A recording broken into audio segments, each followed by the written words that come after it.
أعوذ بالله من الشيطان الرجيم بسم الله الرحمن الرحيم لا أقسم بيوم القيامة ز قسم خرم پورز د قیامت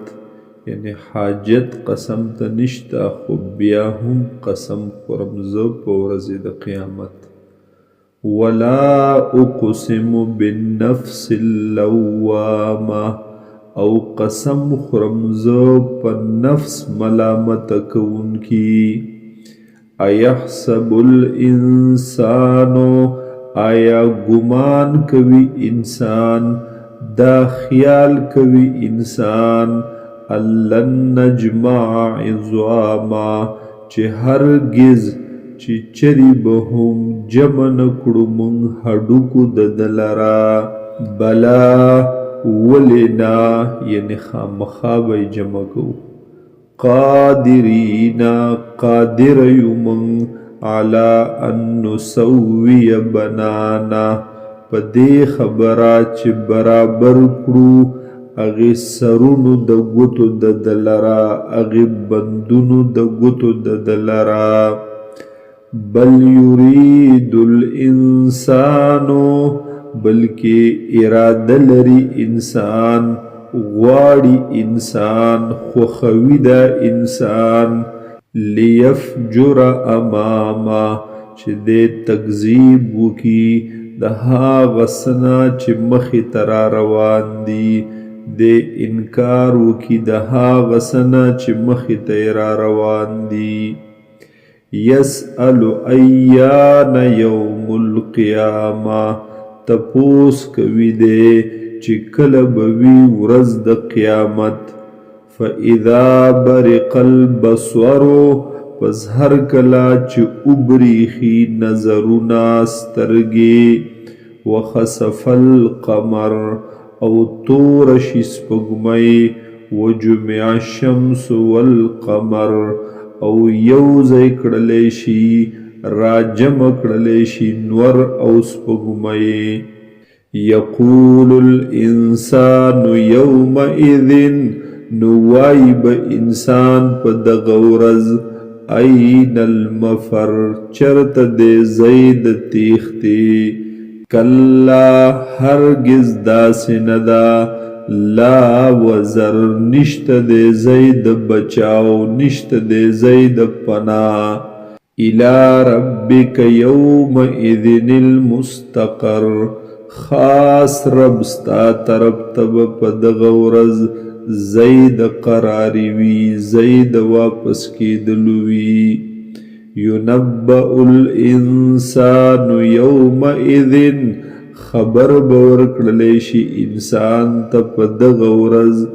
بما قدم واخر د هغه څه چې مخکې لیږلي دي ده او وروستو پاتې کړي دي ده بل الانسان على نفسه بصیرا بلکې دی دا انسان په خپل ځان ښه پوهه عالم ولو القا معاذیرا اگر چې پیش کوي دی عذرونو لرا بانو لرا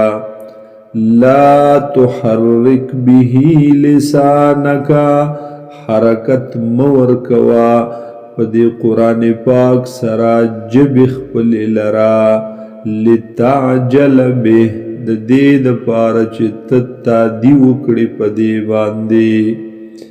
ان علینا جمعه بېشکه دی په موږ جمع کول د دې قرآن وقرآنا او لوستل د دې فاذا قرأناه پس هر کله چې مونږ ولولو دی لرا فتبع قرآنا نو پس تابعداري کوه ته د دې لوستلو ثم ان علینا بیانا بیا دی په مونږ هغه بیان د دې تفسیر او تشریح د دې کلا هرگز انکار نده پکار بل تحبون العاجلہ بلکې تاسو محبت ساتئ د دنیا سره وتذرون الاخره او پرې ښودلی دی تاسو اخرت لرا کور د اخرت لرا تیاری د اخرت لرا وجوه یومئذ ناظره ډیر شی مخونه یا بعضې مخونه به وي په دغې ورځ ناظرة تر تازه الى ربها ناظره او وی برب خپل تکتن کی لیدن کی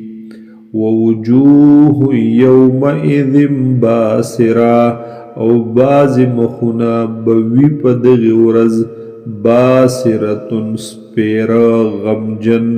خړپړه تظن ان یفعل بها فاقره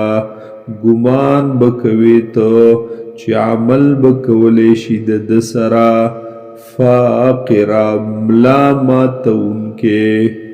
کلا هرگز نده پکار محبت د دنیا سره اذا بلغت التراقیه هر کلا چې ورسیږي سات تر مرۍ وقیلا نو وبویلی شي من سوک دے راق بچ کون کے دم اچون کے وظننا او گمان بکوی دے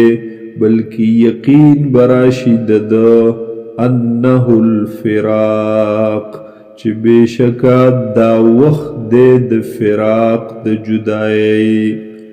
والتفت الساق بالساق